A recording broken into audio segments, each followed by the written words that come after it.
രണ്ട് തരം ഭവനങ്ങളെ കുറിച്ച് അല്ലാഹുവിന്റെ റസൂൽ നമ്മെ പരിചയപ്പെടുത്തുകയാണ്. രണ്ട് തരം ഭവനങ്ങളെ കുറിച്ച് അല്ലാഹുവിന്റെ റസൂൽ നമ്മെ പരിചയപ്പെടുത്തുകയാ. ഒരു ഹദീസിന്റെ പ്രിയമുള്ളവരെ മനസ്സിലാക്കണേ, കേൾക്കണേ. നബി മൂസ റളിയല്ലാഹു അൻഹു അനിൻ നബി സല്ലല്ലാഹു അലൈഹി വസല്ലം ഖാല മസലുൽ ബൈതില്ലദീ യുസ്കറുല്ലാഹു ഫീഹി വൽ ബൈതില്ലദീ ലാ യുസ്കറുല്ലാഹു ഫീഹി മസലുൽ ഹയ്യി വൽ മയ്യിതി. അല്ലാഹുവിന്റെ പ്രവാചകൻ അവിടുന്ന് പറയുകയാ, മസലുൽ ബൈതില്ലദീ യുസ്കറുല്ലാഹു ഫീഹി, അല്ലാഹുവിനെ സ്മരിക്കുന്ന വീടുണ്ടല്ലോ, അല്ലാഹുവിന് വേണ്ടി ഇബാദത്തുകൾ ചെയ്യുന്ന വീടുണ്ടല്ലോ, എന്റെ പ്രിയമുള്ളവരെ, ഖുർആൻ പാരായണം ചെയ്യുന്ന ഭവനമുണ്ടല്ലോ, ദിക്റുകൾ കൊണ്ട് അദ്കാറുകൾ കൊണ്ട് അല്ലാഹുവിനെ സ്മരിക്കുന്ന ഭവനമുണ്ടല്ലോ, അതിന്റെ ഉപമ എന്താണെന്നറിയുമോ? അല്ലാഹുവിന്റെ പ്രവാചകൻ സല്ലല്ലാഹു അലൈഹി വസല്ലമ തങ്ങൾ പറയുകയാ, മസലുൽ ഹയ്യ്, അത് ജീവനുള്ള വീടാണ്, അത് നല്ല ഐശ്വര്യമുള്ള ഭവനമാണ്, അത് അല്ലാഹുവിന്റെ റഹ്മത്തിന്റെ മാലാഖമാരുടെ സംരക്ഷണമുള്ള ഭവനമാണെന്ന് മഹാനായ നബി മുഹമ്മദ് മുസ്തഫ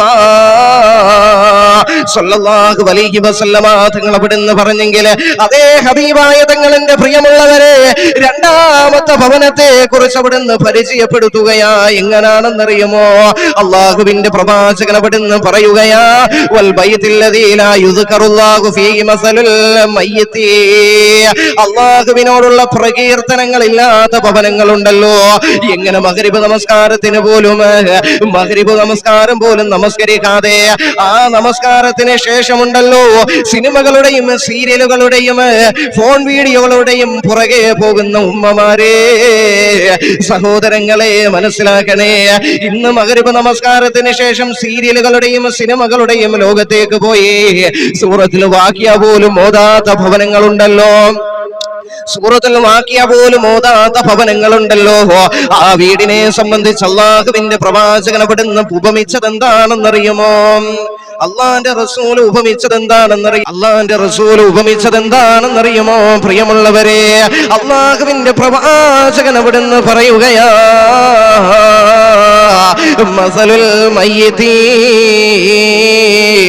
ആ ഭവനമുണ്ടല്ലോ ശ്മശാനങ്ങളാണ്, പ്രേതാലയങ്ങളാണ്, മയ്യത്തുകളായിട്ടാണ് അല്ലാഹുവിന്റെ റസൂൽ ഉണ്ടല്ലോ അല്ലാഹുവിന്റെ റസൂൽ ഉപമിച്ചതെന്ന് എന്റെ പ്രിയമുള്ളവരെ മറന്നു പോകല്ലേ. ആ ഭവനത്തിൽ ഒരു സ്വസ്ഥതയോ സമാധാനമോ ഒന്നും തന്നെ കാണുകയില്ല. കാരണം ആ ഭവനം ഇബ്ലീസിന്റെ ശൈത്താനിന്റെ പൈശാചികമായിട്ടുള്ള ഓരോ ഉപദ്രവങ്ങൾ ഉണ്ടാകുന്ന ഭവനമാണ്. അവിടെ സന്തുഷ്ടമായ കുടുംബജീവിതം നയിക്കാൻ സാധിക്കുകയില്ല. പല വീടുകളിലും മക്കൾ ഇന്ന് വഴിപിഴച്ചു പോകാൻ കാരണം എന്താണ്? ഇന്ന് പൈശാചികമായിട്ടുള്ള പ്രശ്നങ്ങളാണെങ്കിൽ അത് ഒരുക്കി വെക്കുന്നത് നമ്മൾ തന്നെയാണെന്ന് മറന്നു പോകരുത്. കാരണം എന്തെന്നറിയുമോ? ഇബാദത്തുകൾ കൊണ്ട്, ദിക്റുകൾ കൊണ്ട്, ഇബാദത്തുകൾ കൊണ്ട് അലങ്കാരപ്പെടുത്താത്ത ഭവനങ്ങള് ശവപ്പറമ്പുകളാണ്.